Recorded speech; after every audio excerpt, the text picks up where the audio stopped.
Welcome back sa Tita Ching TV Kusina.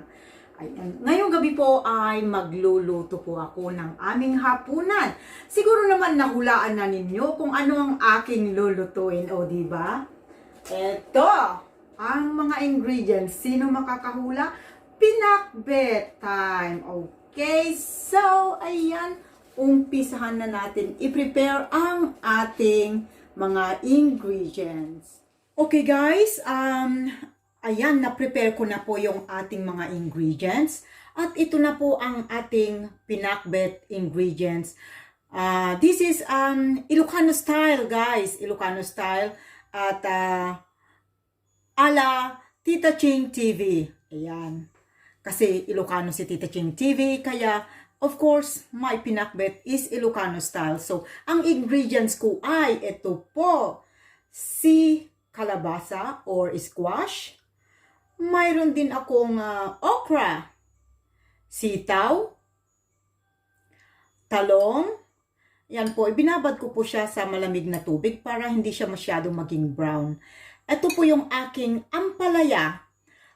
Nilagyan ko po siya ng asin para mamaya pipigain ko siya para mawala yung pait. Para mawala yung, matanggal yung masyadong mapait. Ayan, ito po yung aking pork lamb po. Inano ko na po siya, nilagay ko po siya sa oven para maging malutong na malutong, crispy. And of course, kamatis.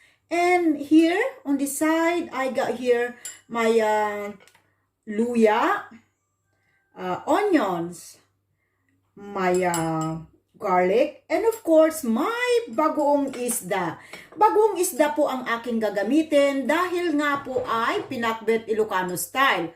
Kasi kung ang bagoong alamang ang gagamitin natin ay iyan ay Tagalog na pinakbet. So, ayan guys. Okay, so ang next step po na gagawin ko na guys is ilalagay ko na po siya dito sa aking kaldero. Sa aking salad master na lutuan.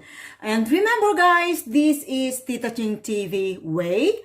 So, ang aking ginagawa po ay ilalagay ko po sila dito sa aking lutuan in the following order. Okay, ang unang-una po ay yung mas matagal maluto, yon po ang una kong ilalagay. Yan ang pinaka-ilalim. So, which is the squash or kalabasa. Ayan, so, siya na po ang aking unang ilalagay. Diyan. Ayan. Para, ito po yung style ni Tita Ching TV na magluto ng pinakbet. So, ayan. Lahat tayo, may kanya-kanya tayong style sa pagluluto. So, huwag po nating i-judge yung mga style ng iba kung hindi tulad ng style mo sa kanilang pagluluto, di ba?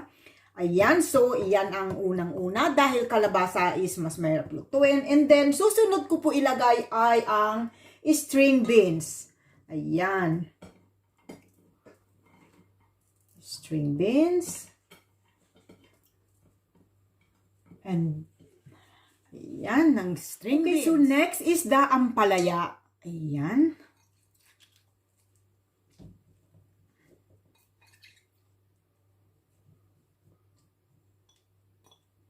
Ayan. And susunod ang okra. Ayan, okra. Ang okra daw guys, or saluyot, ay maganda daw na panlaban ng ating kumakalat na pandemya. Yan. Yan ang kainin ninyo, saluyot. At maganda daw na panlaban dyan. And then susunod natin ang talong. Ayan, si talong. Susunod na siya. And then isunod na po natin ang ating kamatis. Ayan, si kamatis ang susunod. Gusto ko madaming kamatis, guys, kaya ayan. Ayan.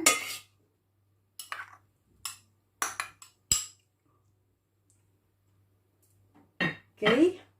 Yan si kamatis. And then si ginger. Ayan. Alam nyo bakit huli po ang mga spices nasa itaas? Yan. Ang, ano yan? Ang logic niyan is, para pag habang kumukulo, ayan, magbababa naman yung mga, di ba? Yung mga spices, yung lasa, pababa naman.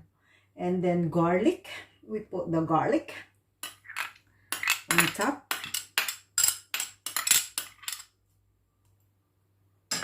And then the onions. Put that on top. At saka yung pork. Eto po guys, yung pork, inano ko na kanina. Sabi ko nga kanina, nilagay ko na siya sa oven. Para maging crispy. Ayan. Lagay natin dyan. Ang sarap-sarap. Parang gusto kong talagang natakam tuloy ako. Malutong guys, malutong. Yan.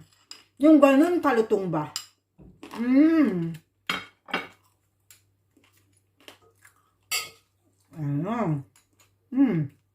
And then, lagay na po natin yung bagoong on top. Yan.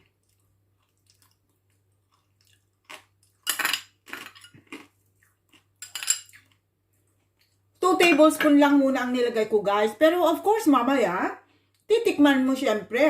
Kung kulang sa panlasa, didagdagan natin. And then, cup of water. I always use hot water, boiling water. Pag nagluluto po ako, para mas madali na po siyang kumulo. Ayan. Yan. Ngayon, tatakpan na po natin at ating isasalang na muna in a high heat. High heat muna. Okay. Ayan, isasalang na po natin siya. Ayan, so it should be on high heat. Oh, wrong.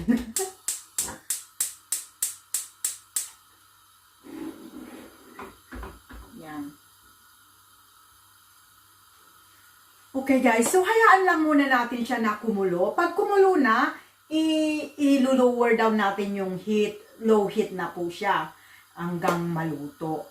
Ayan, so ipapakita ko sa inyo guys, maya-maya lang. Okay. So meanwhile, I will now wash the dishes. Yung mga aking ginamit. Ayan, maghuhugas na po muna ako. See you in a bit. So guys, hayaan na lang natin muna siyang kumulo diyan, ha? Okay, papakita ko sa inyo pagka pwede na nating baliktarin.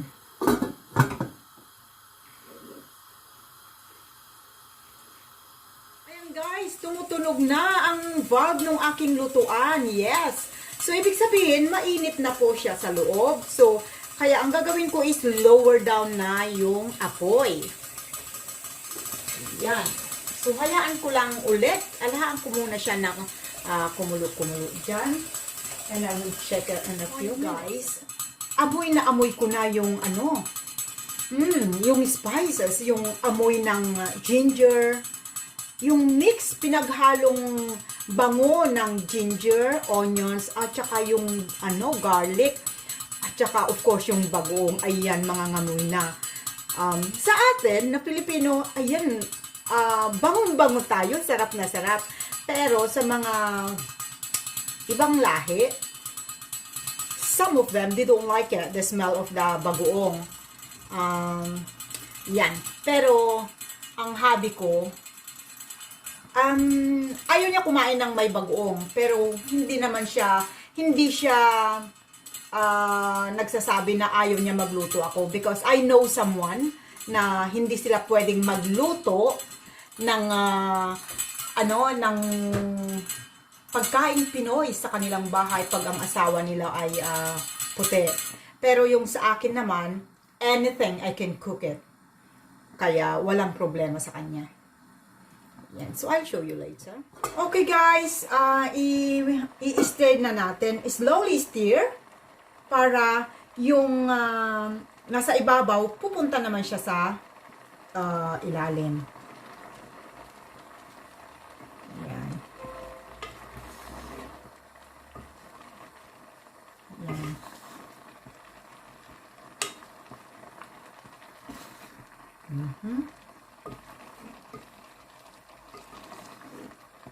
Ayan. Luto na ang aking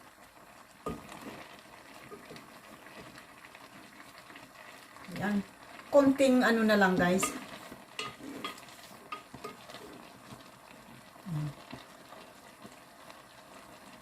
Luto na siya.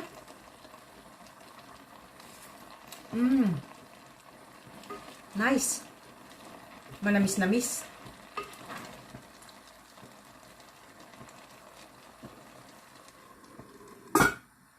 Ayan, guys, luto na ang ating pinakbet.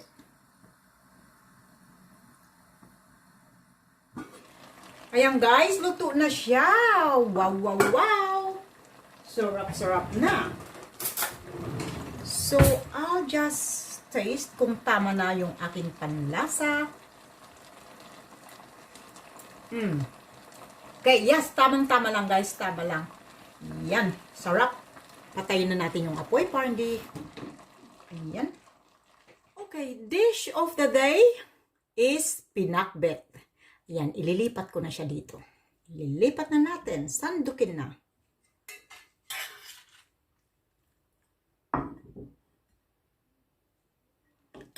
Ayan.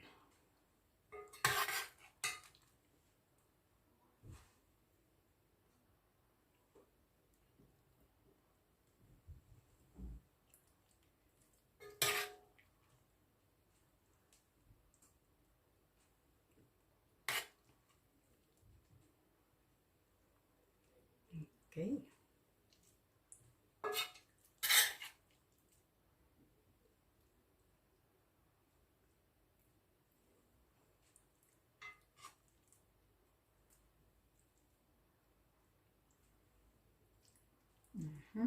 Mukbang na yan. Mukbang.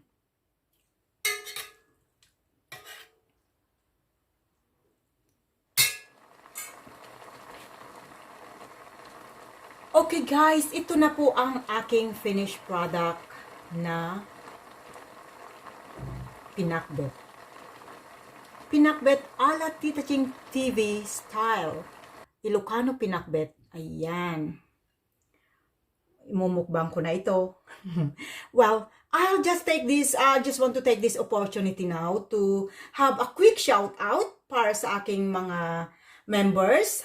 Theus Bag, Papa Emon, Skyfall Rodriguez, Ellen Manansala, and Arith Dakadams, and Regine Velasquez. Ayan. Of course, shout out as well sa aking YT family ni Tita Ching TV. Mabuhay po kayo dyan.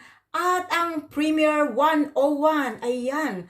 Maraming salamat po sa suporta. Sa lagi ninyong suporta. Maraming salamat po. Ayan guys, samahan na ninyo ako at kakain na tayo. So, see you again tomorrow guys sa premiere ko. Okay? Salamat and lagi po tayong mag-iingat at see you soon. Bye! Thank you for watching. See you tomorrow guys for my pinakbet mukbang. Hope to see you and samahan niyo po muli ako tomorrow. Bye!